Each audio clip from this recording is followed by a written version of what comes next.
देखना, प्रारंभिक रसायन विज्ञान। पदार्थ का परमाणु सिद्धांत किसने दिया था? डाल्टन ने दिया था। उनके अनुसार अत्यंत छोटे छोटे अविभाज्य कणों से मिलकर बना होता है, उसे परमाणु कहते हैं।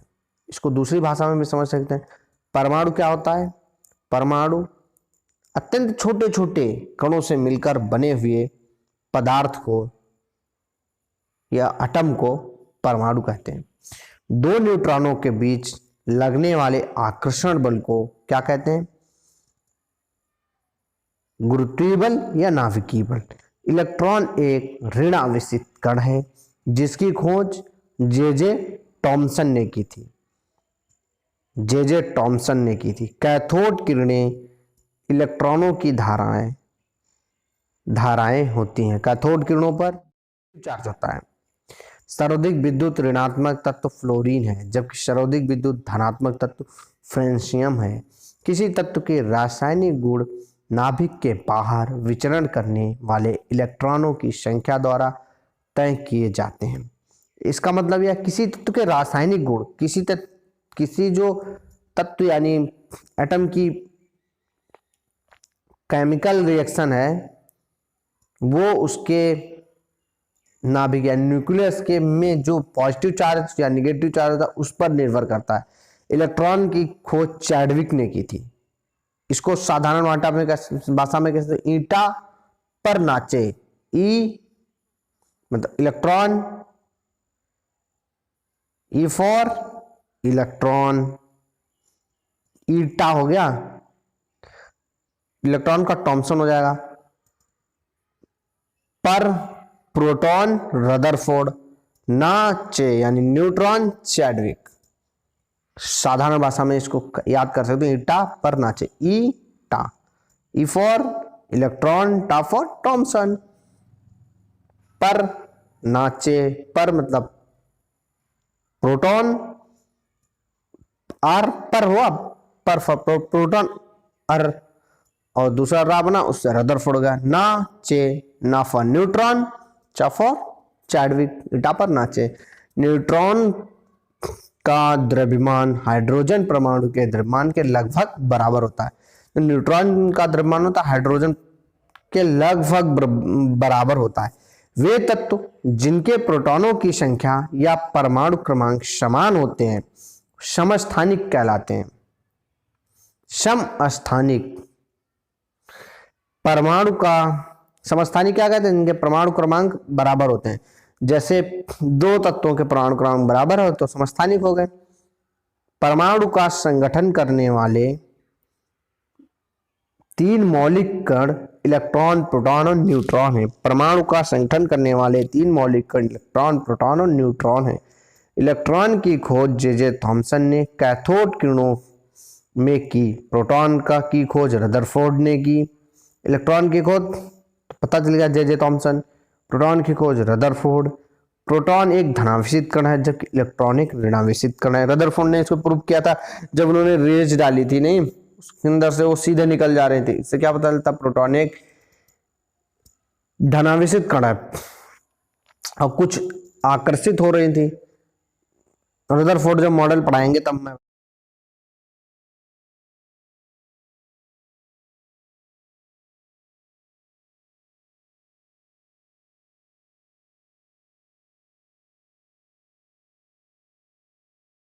किसी परमाणु के नाभिक में उपस्थित प्रोटॉन और न्यूट्रॉनों की संख्या का योग उसके द्रव्यमान संख्या के बराबर होता है।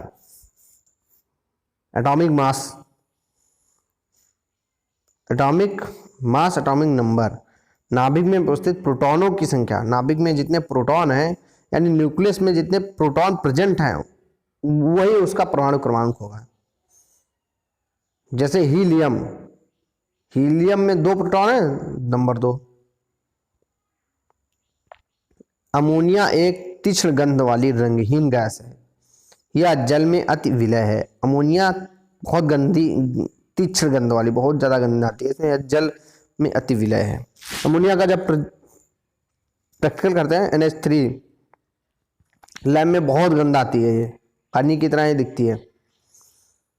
Ammonia hydroxide ammonium hydroxide ammonia का जलीय विलयन है NH4OH, जो कि क्षारीय होता है या लाल लिटमस को नीला कर देता है। अमोनियम हाइड्रोक्साइड NH4OH या जल में जो घुल जाता है ना, जो हम लोग लैब में करते हैं, फ्लास्क में देखते हैं अमोनियम हाइड्रोक्साइड NH4OH लेते हैं तब।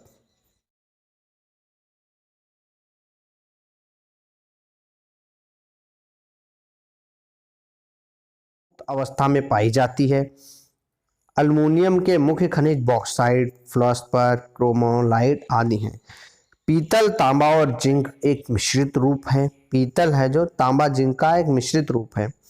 इसमें तांबा और जिंक का अनुपात गुण के आधार पर अलग अलग होता है।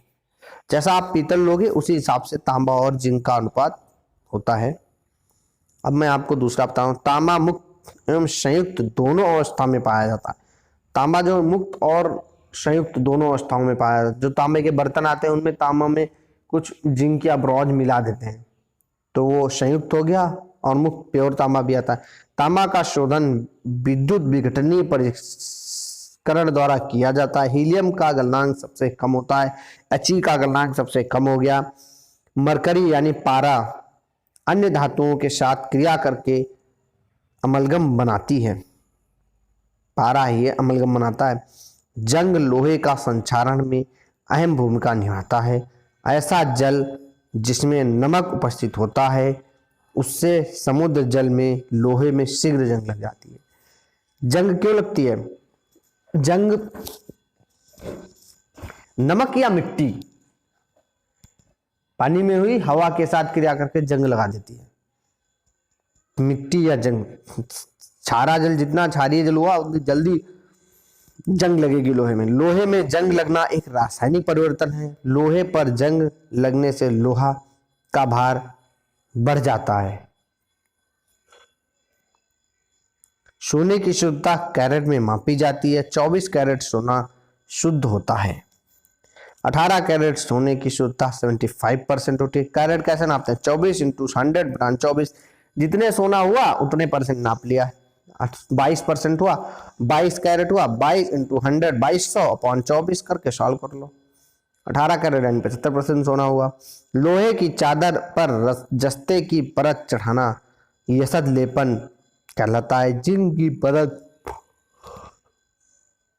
पर गैल्वेनीकृत लोहा कहते हैं। लोहे पर जब जिंक की परत चढ़ा देते हैं उसको गैल्वेनीकृत लोहा बोलते हैं।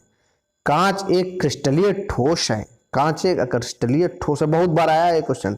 आयरन को जंग लगने से रोकने के लिए पेंट करते हैं। ग्रीज लगना, जस्ता चढ़ाना लाभकारी होता है। जस्ता चढ़ाना है, आयरन के ऊपर कोई चीज चढ़ा देते हैं। बाथरूम में लोहे को यूज करते हैं ना, उस पर टीन वाली चढ़ा देते हैं परत। मुद्रा धातुओं की वैद्युत चालकता धातुओं की सबसे उच्चतम होती है। मुद्रा धातुओं की वैद्युत चालकता धातुओं में सबसे अधिक होती है। मुद्रा धातु यानी चांदी की वैद्युत चालकता, यानी चांदी या अल्युमिनियम, बस चांदी की वैद्युत चालकता उष्मा चालकता तत्वों में सबसे ज्यादा होती है। वैद्युत चालकता का क्रम तांबा, चांदी, तांबा, अल्युमिनियम और इस्पात है। Silver, bronze, aluminium and iron.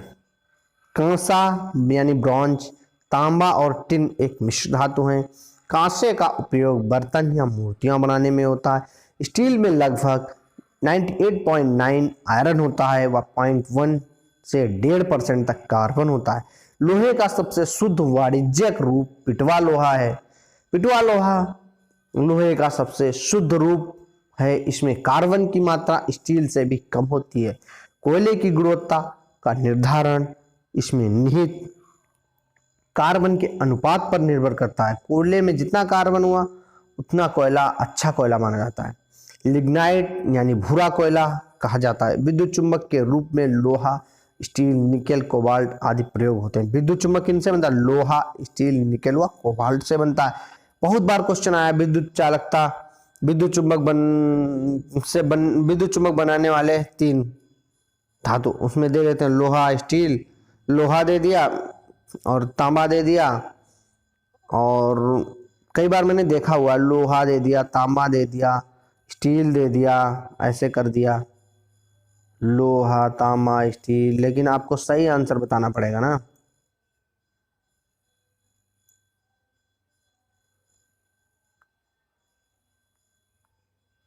चलो, तांबा का प्रयोग विद्युत के रूप में नहीं किया जाता है। तांबे का प्रयोग विद्युत चुंबक के रूप में नहीं किया जाता है। Portland cement, gypsum, CaSO4.H2O cement मिलाने से उत्कृष्ट बनता है। हाँ, यहाँ पर बात करते हैं पोर्टलैंड सीमेंट में जिप्सम क्यों मिलाते हैं, क्योंकि जिप्सम मिलाने से सीमेंट की वो सेटिंग टाइम बढ़ जाता है, जिससे सेटिंग टाइम बढ़ने से क्या होता है कि सीमेंट में ज़्यादा देर तक पानी रुका रहता है, जल्दी सीमेंट ठोस नहीं होता, आराम से काम किया जा सकता है सीमेंट पे। सीमेंट की खोज जोसेफ स्पीडिन ने 1824 में की थी। सीमेंट का रंग ब्रिटिश तट पर पोर्टलैंड के द्वीप में उल्लेखित पत्थर के समान होता है, इसलिए इसका नाम पोर्टलैंड सीमेंट रखा गया। पोर्टलैंड द्वीप में जो पत्थर निकलता है उसका रंग सीमेंट के रंग से समान होता है, इसलिए इसका नाम पोर्टलैंड सीमेंट रखा गया है। पोर्टलैंड सीमेंट रखा गया है। पोर्टलैंड सीमेंट में 35% फ्लाई ऐश जो वातावरणीय प्रदूषण को उत्पन्न करता है, बिजली की। इसीलिए हम क्या करते हैं पोर्टलैंड सीमेंट में, जो धान की भूसी होती है या फ्लाई या ऐश लाते हैं ना ऊपर चिमनी से, उसको यहाँ पर सीमेंट में यूज कर लेते हैं, इससे उसकी स्ट्रेंथ भी बढ़ जाती है। ऑर्डिनरी पोर्टलैंड सीमेंट से ये पोर्टलैंड सीमेंट ज्यादा यूजफुल हो जाती है। बिजली की इस्त्री में अभ्रक के ऊपर नाइक्रोम का तार लिपटा हुआ रहता है। अब बिजली की इस्त्री यानी अभ्रक, अभ्रक क्या होता है, अभ्रक वो चीज होती है जो काली काली दिखती है प्रेस के ऊपर, जो कि विद्युत का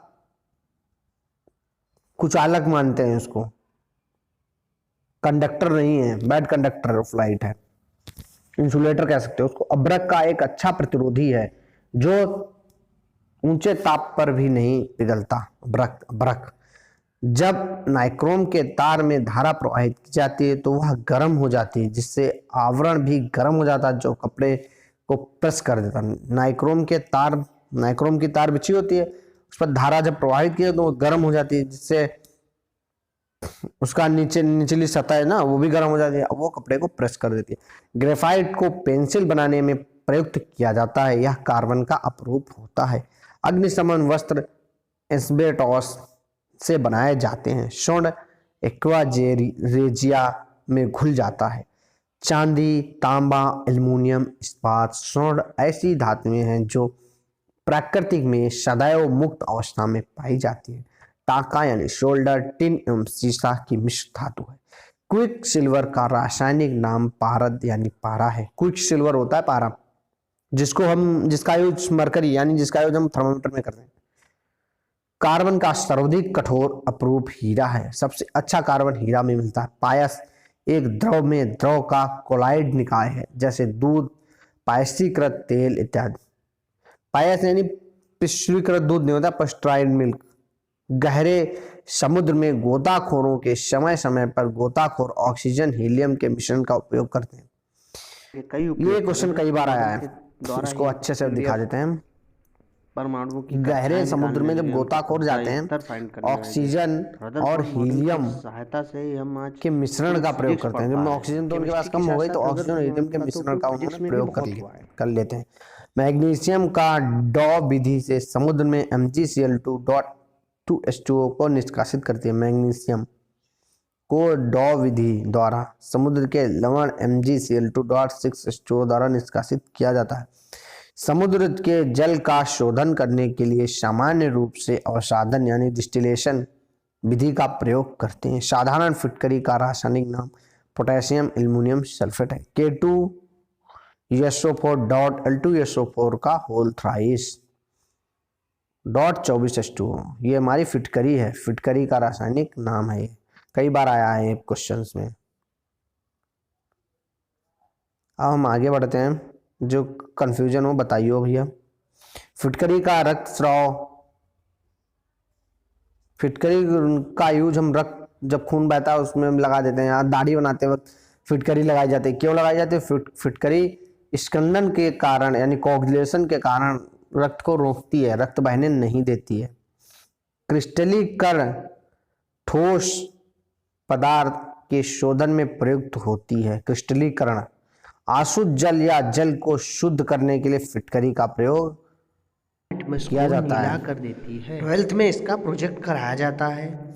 अल्कोहल जल मिश्रण से जल का आसवन द्वारा अलग किया जाता है। अल्कोहल और जल को जल और दारू मिली हो उसको आसवन विधि द्वारा अलग किया जा सकता है। सर्वप्रथम नीदरलैंड में ओजोन का प्रयोग जल के उपचार में किया था। सर्वप्रथम नीदरलैंड में ओजोन का प्रयोग जल के उपचार में किया गया। ओजोन का प्रयोग जल उपचार में विसंक्रीकृत ऑक्सीजन विसंक्रमण और ऑक्सीजन के लिए किया गया। विसंक्रमण और ऑक्सीजन के लिए ग्लूकोज शर्करा का एक प्रकार ग्लूकोज डेक्सट्रोज या ग्रुप शुगर के नाम से भी जाना जाता है। ग्रुप शुगर मतलब ग्लूकोज में क्या होता है 6CH12O6 होता है इसका आणविक सूत्र। शुष्क बर्फ में कार्बन डाइऑक्साइड का ठोस रूप है। यह गैस अग्निशमन में प्रयुक्त होती है। जिस जल में साबुन नहीं घुलता अथवा झाग नहीं देता वह कठोर जल यानी क्षारीय जल होता है। जिस जल में साबुन नहीं बनता कठोर जल के नाम से यानी हार्ड वाटर के नाम से भी जाना। आग को बुझाने के लिए कार्बन डाइऑक्साइड गैस का प्रयोग किया जाता है। यह जलने में सहायक नहीं होती। जो अग्नि वाली सिलेंडर्स होते हैं उनमें CO2 भरी होती है। या CO2 का हम ऑब्जर्व करके कई चीजों में यूज कर लेते हैं। आग बुझाने के लिए भी यूज करते हैं। जैसे आपने देखा होगा कि धुआं है, धुआं में आप माचिस की तीली जलाओगे बिल्कुल नहीं जलेगी, क्योंकि धुआं अग्नि को धुआं हमारी वहां पर की ऑक्सीजन को ऑब्जर्व कर लेता है। वहां पर ऑक्सीजन बचती नहीं, इसलिए हम माचिस की तीली धुआं में नहीं जला सकते। रासायनिक दृष्टि से चूने के पानी को कैल्शियम हाइड्रोक्साइड कहते हैं, जिसका रासायनिक सूत्र CaOH का होल ट्वाइस है। ये शुष्क चूना हुआ। रासायनिक दृष्टि से चूने के पानी को कैल्शियम हाइड्रोक्साइड कहते हैं। चूने के पानी को हमने कभी देखा है कि हमने पानी में चूना मिलाया नहीं है, चूने में पानी मिलाते हैं हमेशा। इससे भी फर्क पड़ता है। अगर हमने चूने में पानी मिलाया तो एकदम थोड़ा थोड़ा पानी मिलाया तो कोई बात नहीं, अगर हमने पानी में चूना डाल दिया तो एकदम इतनी ज्यादा मात्रा में एनर्जी रिलीज होगी जिससे आप जल भी सकते हो। वनस्पति तेल को हाइड्रोजन गैस के साथ निकेल की उपस्थिति में संतृप्त वसाओं में परिवर्तित किया जाता है। इस क्रिया को हाइड्रोजनीकरण कहते हैं। हाइड्रोजनीकरण कहते हैं। इन वनस्पति तेलों को हाइड्रोजन गैस के साथ निकेल की उपस्थिति में फैट में परिवर्तित किया जाता है।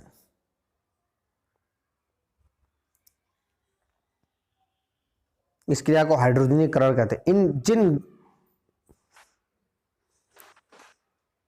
संतृप्त वसा जो कंपनी बनाती है ना, वो वनस्पति तेल को हाइड्रोजन गैस के साथ निकेल की उपस्थिति में, निकेल की प्रेजेंट में हाइड्रोजन गैस को तेलों में डालती है, साथ में मिलाते हैं, उनसे फैट बनती है, संतृप्त फैट। जिन ग्लिसरॉइड का गलनांक 20 डिग्री से कम होता है वे तेल कहलाते हैं। जिनका गलनांक 20 से ऊपर होता है वो वसा कहलाते हैं। ग्लिसरॉइड है ना, उनका जिनका गलनांक 20% से कम तेल कहलाएंगे, जिनका गलनांक 20% से अधिक वो फैट कहलाएंगे। और बात करते हैं तेल को निकेल मिला दिया, वो यानी हमने उसका गलनांक बढ़ा दिया, बस सीधी सी बात है। रासायनिक दर से ब्लीचिंग पाउडर का सूत्र CaOCl2 कैल्शियम हाइपोक्लोराइड होता है। ब्लीचिंग पाउडर का प्रयोग क्लोरोफॉर्म और क्लोरीन गैस बनाने में भी किया जाता है। क्षारीय मिट्टी में जिप्सम का प्रयोग करके उसे फसल उगाने युक्त बनाया जा सकता है।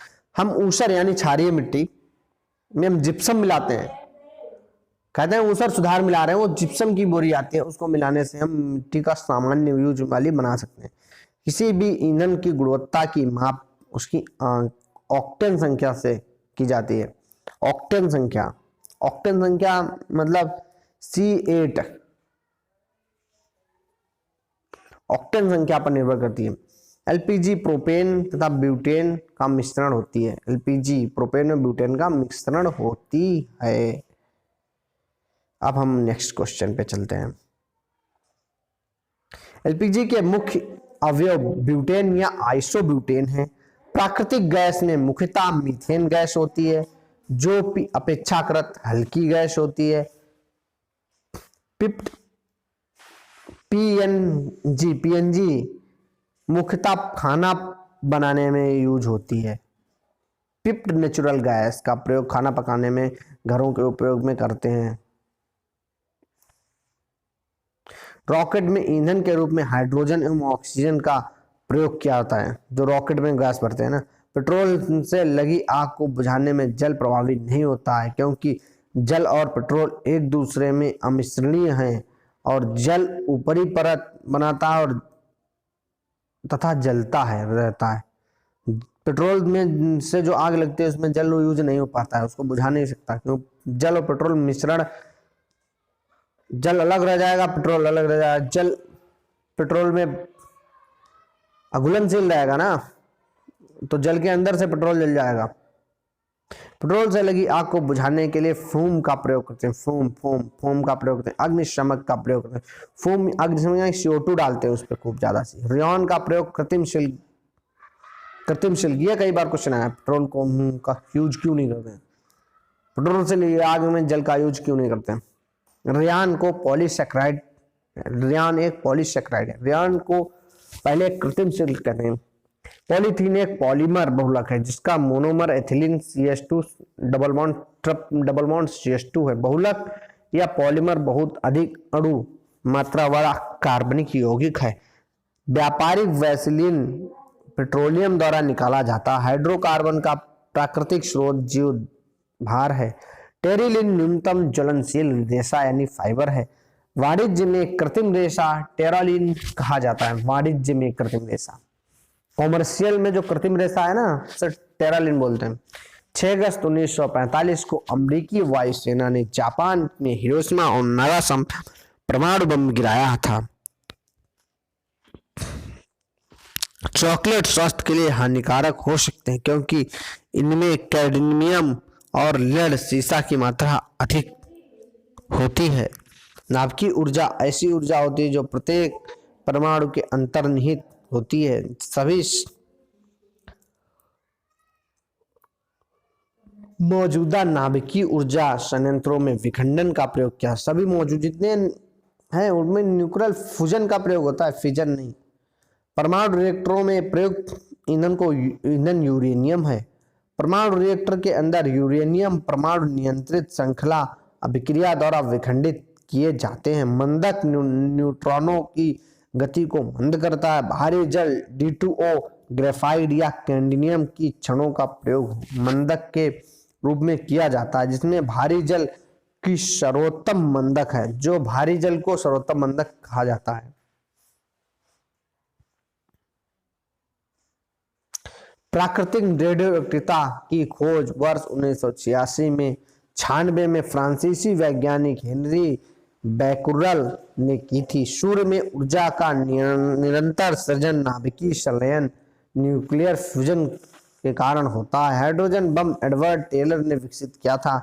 कार्बन 14 का प्रयोग पुरातत्व महत्व की अति प्राचीन वस्तुओं के तिथि निर्धारण के लिए किया जाता है। दिया सलाई की नोक में लाल फास्फोरस लगा होता है। कई बार क्वेश्चन आया हुआ है। मुख्य रूप से 3 प्रकार की उर्वरक होती हैं, नाइट्रोजन, फॉस्फेट, पोटास। पोटास उर्वरक पोटेशियम से प्राप्त होती है। प्लास्टर ऑफ पेरिस का उपयोग शल्य चिकित्सा में प्लास्टर करने या सांचे, मॉडल बनाने में, मूर्तियां एवं खिलौना आदि बनाने में किया था। प्लास्टर ऑफ पेरिस, जिसमें हम प्लास्टर, किसी लोगों की टांग टूट जाती है हम प्लास्टर लगाते हैं, प्लास्टर क्या, प्लास्टर ऑफ पेरिस होती है। प्लास्टर करा लिया, प्लास्टर करा के आगे लोग कहते हैं प्लास्टर ऑफ पेरिस होती है, मिट्टी होती है। पीएच पैमाने में 0 से 10 तक के अंक होते हैं। जिन बिलियन का मान 7 से कम वो बिलियन अम्लीय होते हैं, जो 7 से अधिक वो क्षारीय होते हैं। अम्लीय में नींबू, H2SO4, सिरका, जिनका pH अधिक होता है वो क्षार कहलाते हैं। ऑक्सीजन एक दहन पोषक गैस है, दहन के लिए ऑक्सीजन गैस आवश्यक है। सोडियम कार्बोनेट को धावन सोडा या वॉशिंग सोडा भी कहते हैं। इसका रासायनिक सूत्र Na2CO3 है। सामान्यतः धावन सोडा N2CO3.10H2O के रूप में पाया जाता है। सोडियम कार्बोनेट के अणु जल से 10 अणु संलयन रहते हैं। खाने के सोडे का रासायनिक सूत्र सोडियम बाइकार्बोनेट NaHCO3 है। सोडियम बाइकार्बोनेट का प्रयोग मुख्यतः खाद्य पेय पदार्थों के बनाने में किया जाता है। सोडियम बाइकार्बोनेट वाणिज्यिक नाम बेकिंग सोडा यानी बेकिंग सोडा है, इसे cooking soda sodium bicarbonate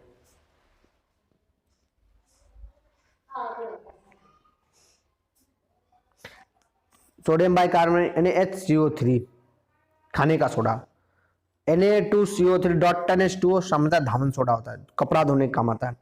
sodium bicarbonate का वाणिज्यिक नाम बेकिंग सोडा है, इसे कुकिंग सोडा कहा जाता है। सिरका में लगभग 6 से 10% एसिटिक एसिड CH3COOH होता है। सिरके का प्रयोग प्रयोगशाला में अभिकर्मक के रूप में यानी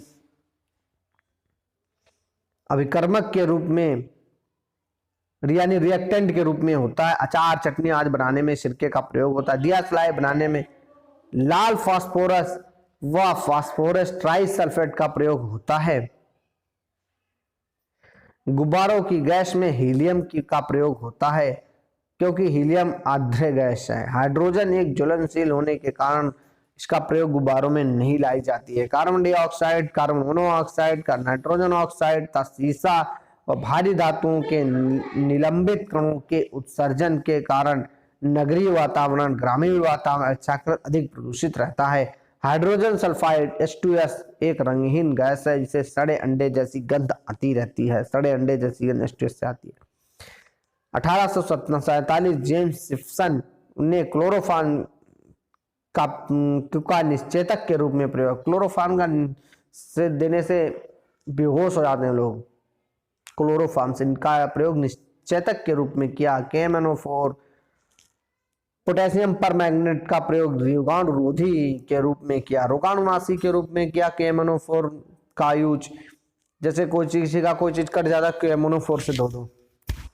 पोटेशियम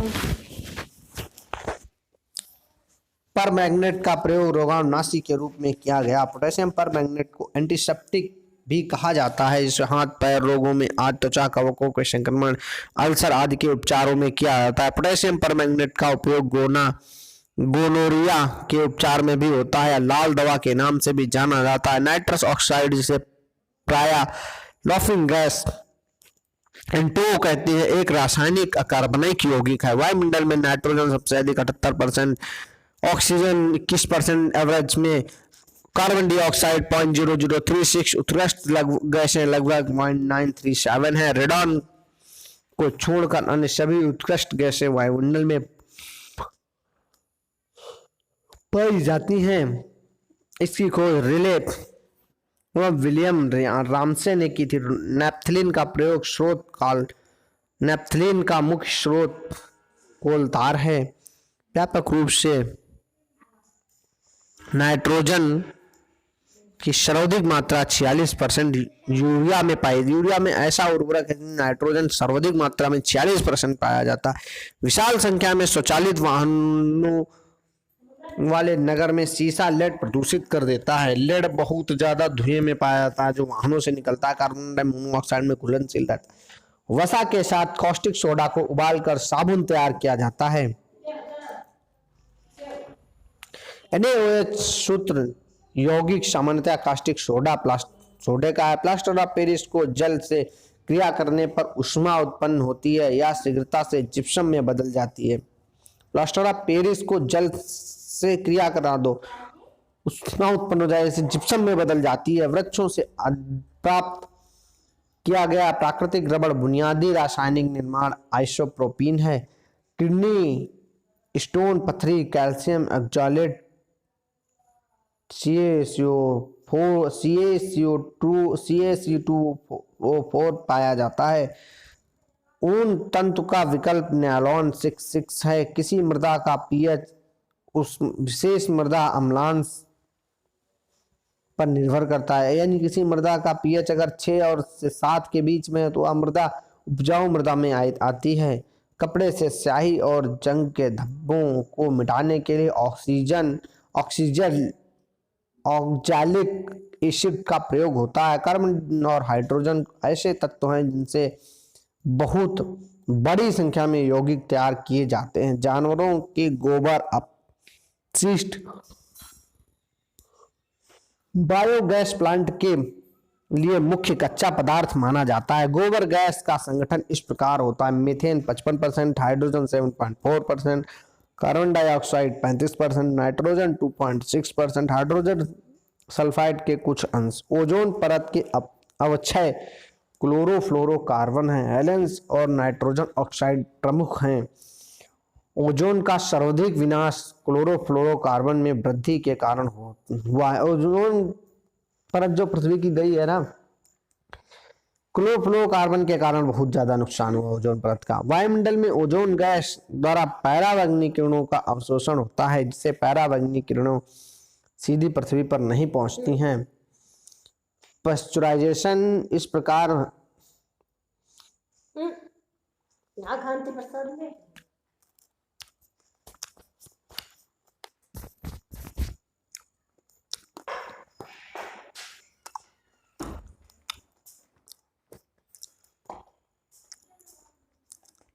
दहन एक रासायनिक प्रक्रिया है। सिगरेट के धुएं में प्रमुख रूप से कार्बन मोनोऑक्साइड और हाइड्रोजन साइनाइड मुख्य प्रदूषक के रूप में होता है।